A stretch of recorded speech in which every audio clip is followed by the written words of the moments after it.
Le Venezuela offre de multiples possibilités de séjour et découvertes. Un voyage de 18 jours, dense et intense, va nous amener dans un premier temps dans la partie orientale. 10 jours placés sous le signe de l'eau, sous toutes ses formes, nuages, brumes, pluie, alimentant torrents, rios, chutes d'eau. À partir de la capitale Caracas, direction Canaima, point de départ du Salto Ángel. Direction Santa Elena, les Tepuy, le Roraima. Direction Puerto Ordaz et le delta de l'Orénoque.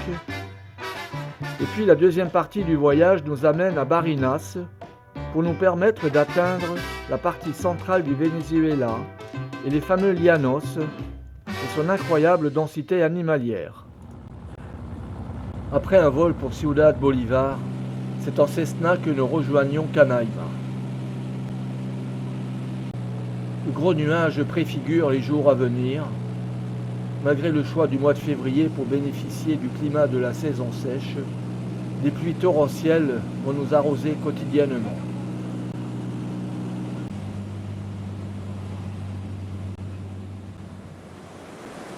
Dès notre arrivée, nous embarquons à bord d'une curiaras, ces pirogues typiques en bois fabriquées par les Indiens. Le point positif des précipitations est le niveau élevé des rivières, dont le Rio Carao, permettant la remontée vers le Salto Ángel.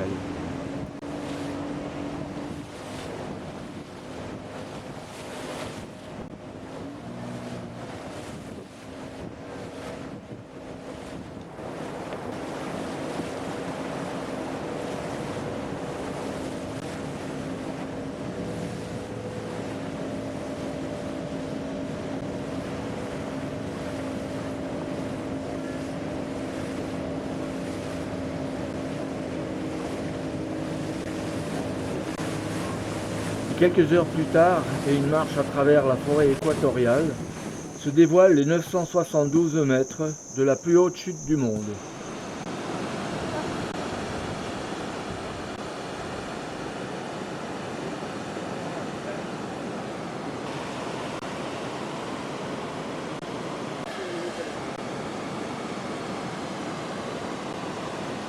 Le retour sur Canaima permet d'apprécier les Tepuy, ces montagnes caractéristiques tabulaires, ainsi que les chutes Sapo, dont la particularité est que l'on puisse passer derrière.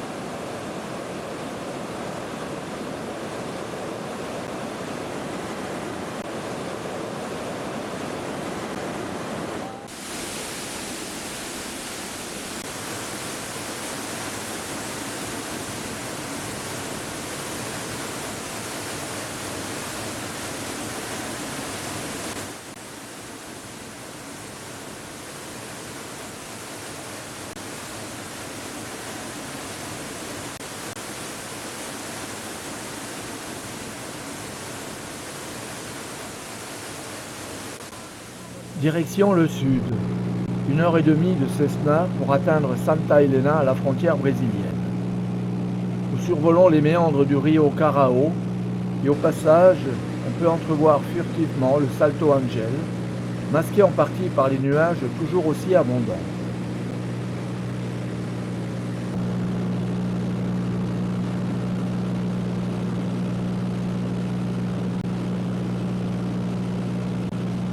Les Tepuy se succèdent dans le paysage de la Grande Sabana, cette formation végétale s'étendant sur 11 000 km² dans le sud-est vénézuélien. Tepuy signifie en langue caribe montagne et correspond dans d'autres régions aux mesas, montagnes tabulaires. Leur formation date de 180 millions d'années, lors de la distorsion du continent américain. On les retrouve également au Brésil, en Guyane, en Colombie. Leur altitude varie entre 1200 et 3000 mètres, et outre leur forme, ils présentent des milieux naturels spécifiques, riches en espèces endémiques, en raison de l'isolement de ces reliefs et de leurs contrastes climatiques forts.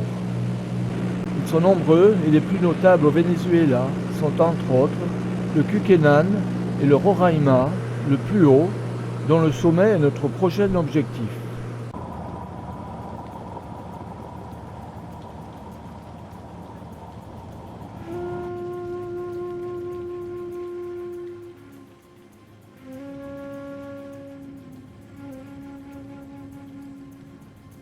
Un trek de 6 jours pour découvrir ce milieu particulier, situé à près de 3000 mètres, qui inspira Conan Doyle son Monde perdu, ainsi que Jurassic Park. Pas étonnant au vu de l'environnement.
Dans cette géologie imaginative, la plupart des plantes sont endémiques, mais ont su s'adapter au climat très humide, très venteux, froid compte tenu de l'altitude, ce qui explique l'absence de moustiques, mais pas d'une étrange grenouille qui ne saute pas, mais se met en boule et roule.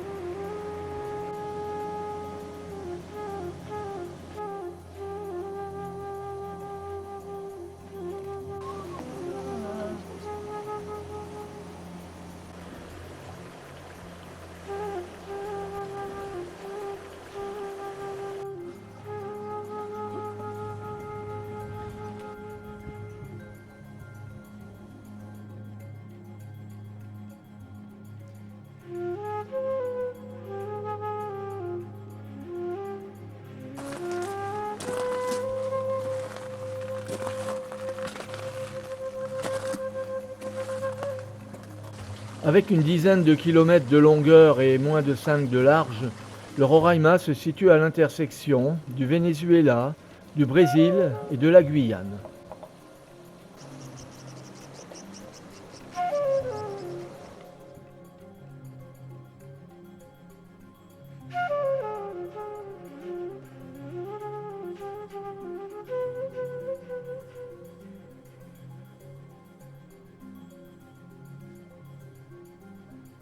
La descente de la rampe d'accès nous donne un meilleur aperçu de la végétation, car lors de la montée, il a été impossible de sortir les caméras, la pluie s'étant transformée en véritable tornade.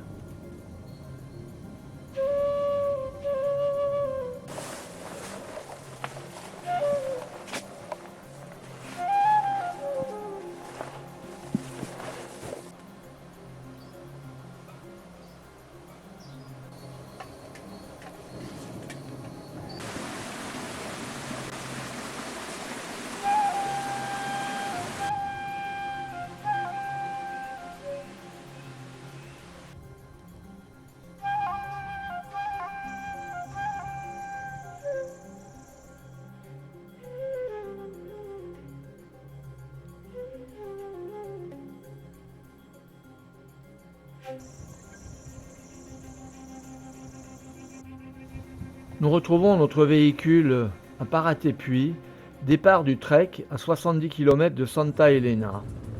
Et pour ne pas changer, c'est sous la pluie que nous poursuivons la ronde des cascades, très nombreuses dans la région.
Sometimes 4 years or 5 years meeting y election de Kikui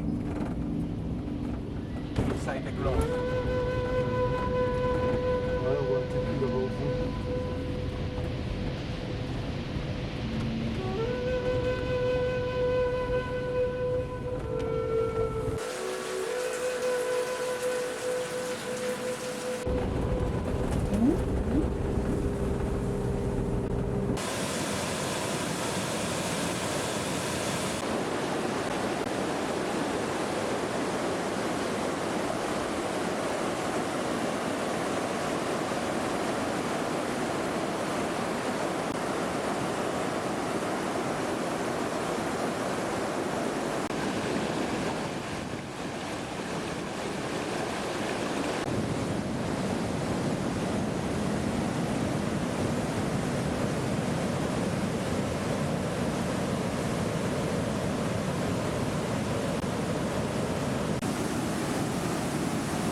Et c'est sur le fond d'un pré-tournage de Jurassic Park que nous laissons la Grande Sabana pour rejoindre Puerto Ordaz, porte d'entrée du delta de l'Orénoque.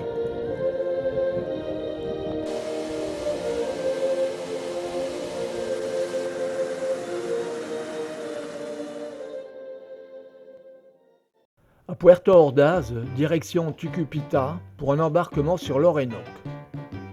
D'une longueur de 2140 km, il prend sa source en Colombie pour se jeter dans l'Atlantique. C'est le troisième plus gros débit au monde, après l'Amazone et le Congo. Le delta, grand comme la Belgique, est composé d'innombreux bras que l'on emprunte pour découvrir la richesse de sa faune et flore au goût amazonien.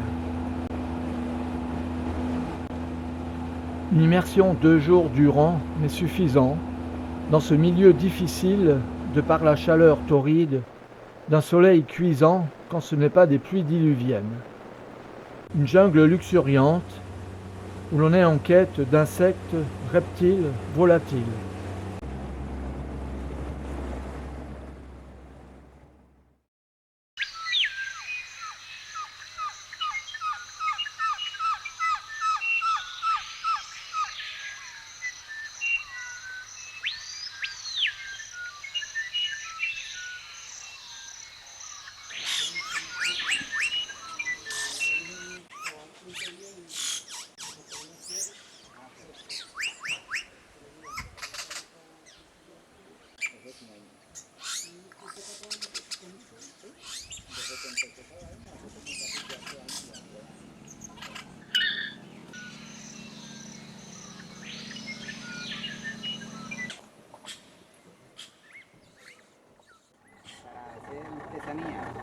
Lorsqu'on navigue, le plus important pour appréhender la faune est d'être aux aguets, car à tout moment peut apparaître un animal aquatique, une nuée d'oiseaux, voire un jaguar, un tapir. Mais notre objectif reste l'incontournable perroquet, très présent au moment des amours, au mois de mai, et nous sommes en février. Cependant, la chance nous sourit.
Metros 20 de largo.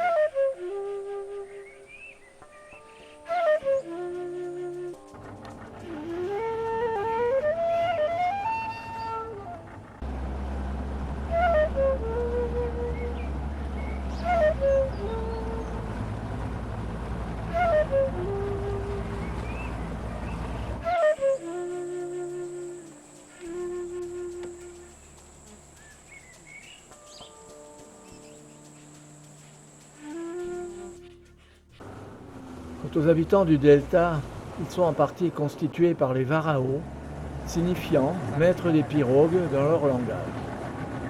Au nombre de 18 000, ils ont su garder leur mode de vie traditionnel, bien que les moteurs et t-shirts trouvent peu à peu leur place. Toute la famille vit sous le même toit.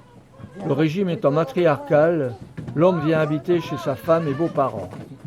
Pour ne pas gêner le passage, on installe des hamacs, pouvant parfois se superposer et se croiser.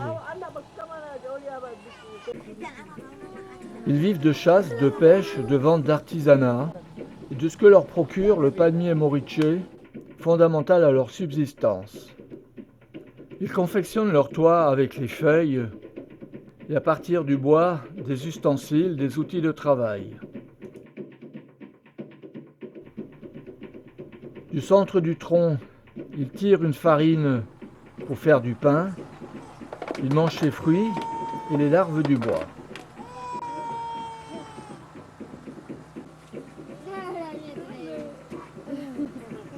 Pour pêcher, les fines pirogues sont parfaitement adaptées pour se faufiler dans les canaux les plus étroits. Et on ne peut pas évoquer la pêche sans évoquer les piranhas.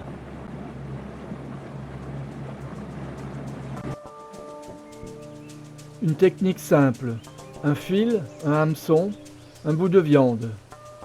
Ça mord pour les pros, car il faut savoir tirer au bon moment, et nous, touristes, ne savons pas tirer au bon moment.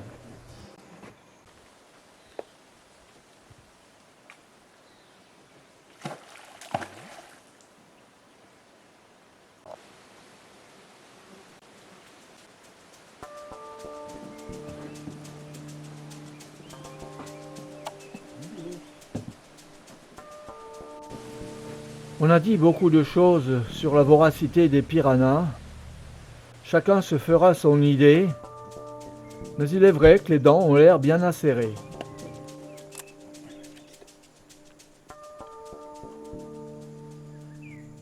Au fil de l'eau, on a pu entendre souvent le cri des singes hurleurs. En espérant les observer, nous prenons pied sur la rive pour nous enfoncer dans la forêt et nous enfoncer dans un sol gorgé où il est difficile d'avancer. Normal, compte tenu des pluies incessantes.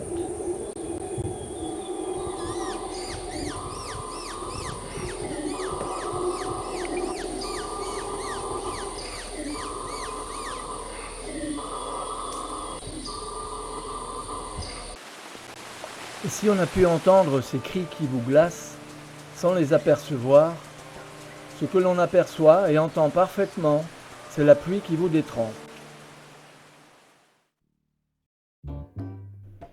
Changement de décor, changement de climat. Nous atteignons les Llanos via Caracas et Barinas.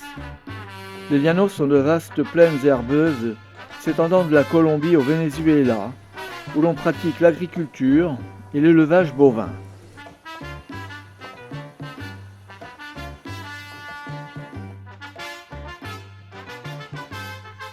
Les habitants, les Llaneros, sont comme les Pamperos argentins, considérés comme les cow-boys de l'Amérique du Sud.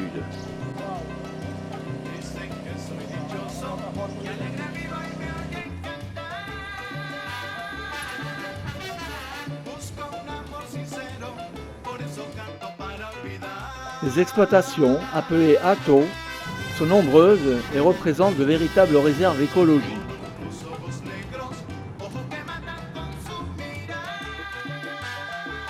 On y trouve notamment les capybaras, les plus gros rongeurs du monde, dont la taille peut atteindre 60 cm pour 60 kg.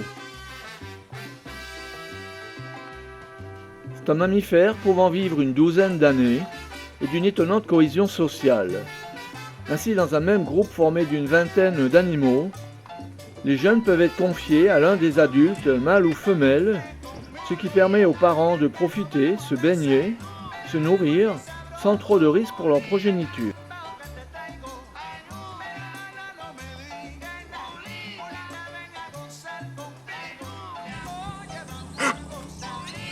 Excellents nageurs et plongeurs, ils sont en fait des mammifères semi-aquatiques et leur accouplement se déroule dans l'eau après un cérémonial complexe.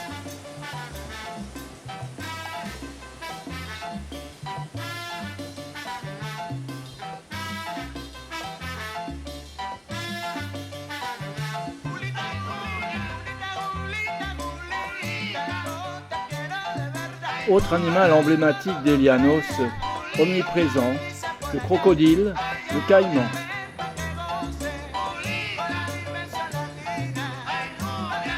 Signe de reconnaissance, la quatrième dent de la mâchoire inférieure du croco dépasse quand la gueule est fermée, et pour s'en assurer, il suffit de s'approcher.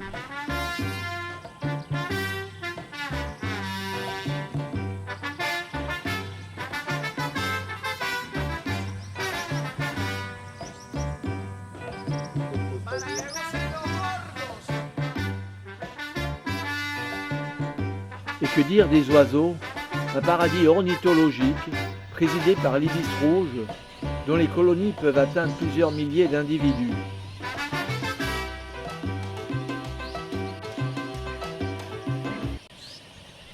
Rouge certes, mais se déclinant également en noir, en blanc. Et pour ravir le spectateur, les Llanos offrent pour le plaisir des yeux et des oreilles des vols et envols tout au long de la journée.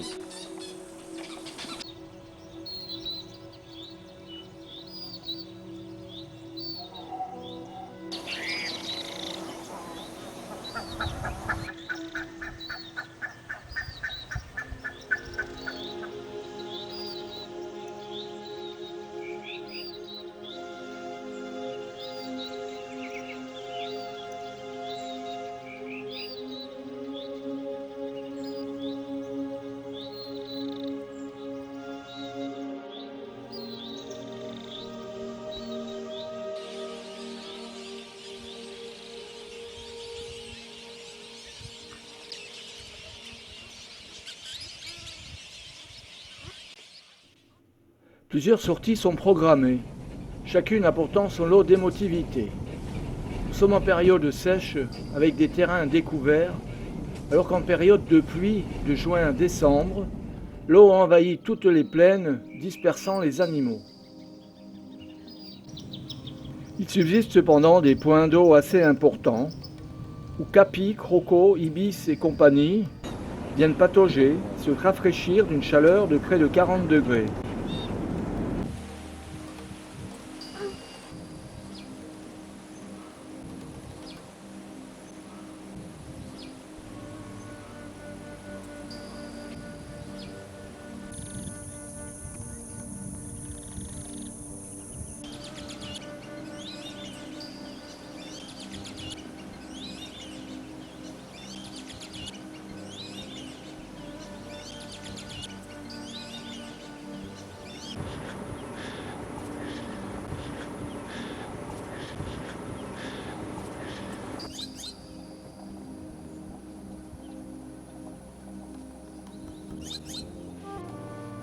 Capis, crocos, ibis se succèdent à un rythme effréné, mais notre objectif vise l'anaconda, le serpent le plus grand du monde, pouvant atteindre 10 mètres et très nombreux.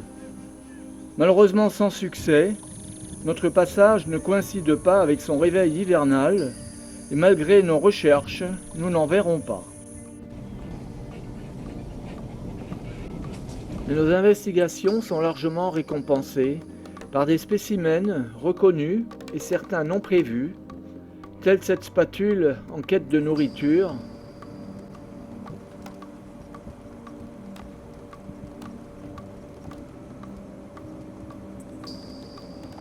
tel ce lézard ne nous apprécions pas forcément.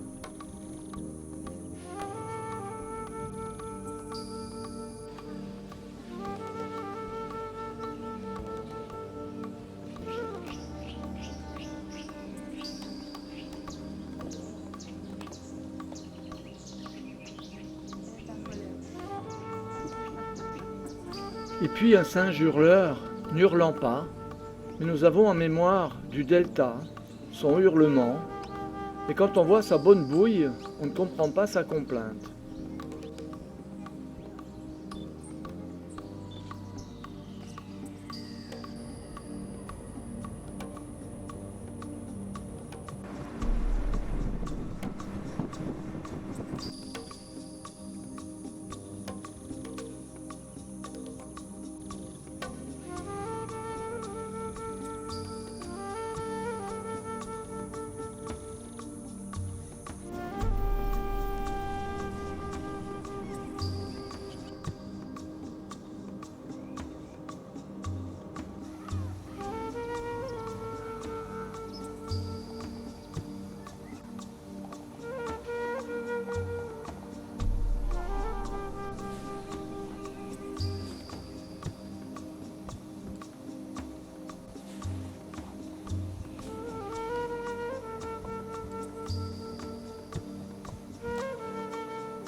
Pour pénétrer au plus profond des marécages, le bateau s'impose. Et notre approche pétaradante provoque des nuées d'oiseaux, ce qui n'est pas pour nous déplaire.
Comme il faut un final, le meilleur est pour la fin.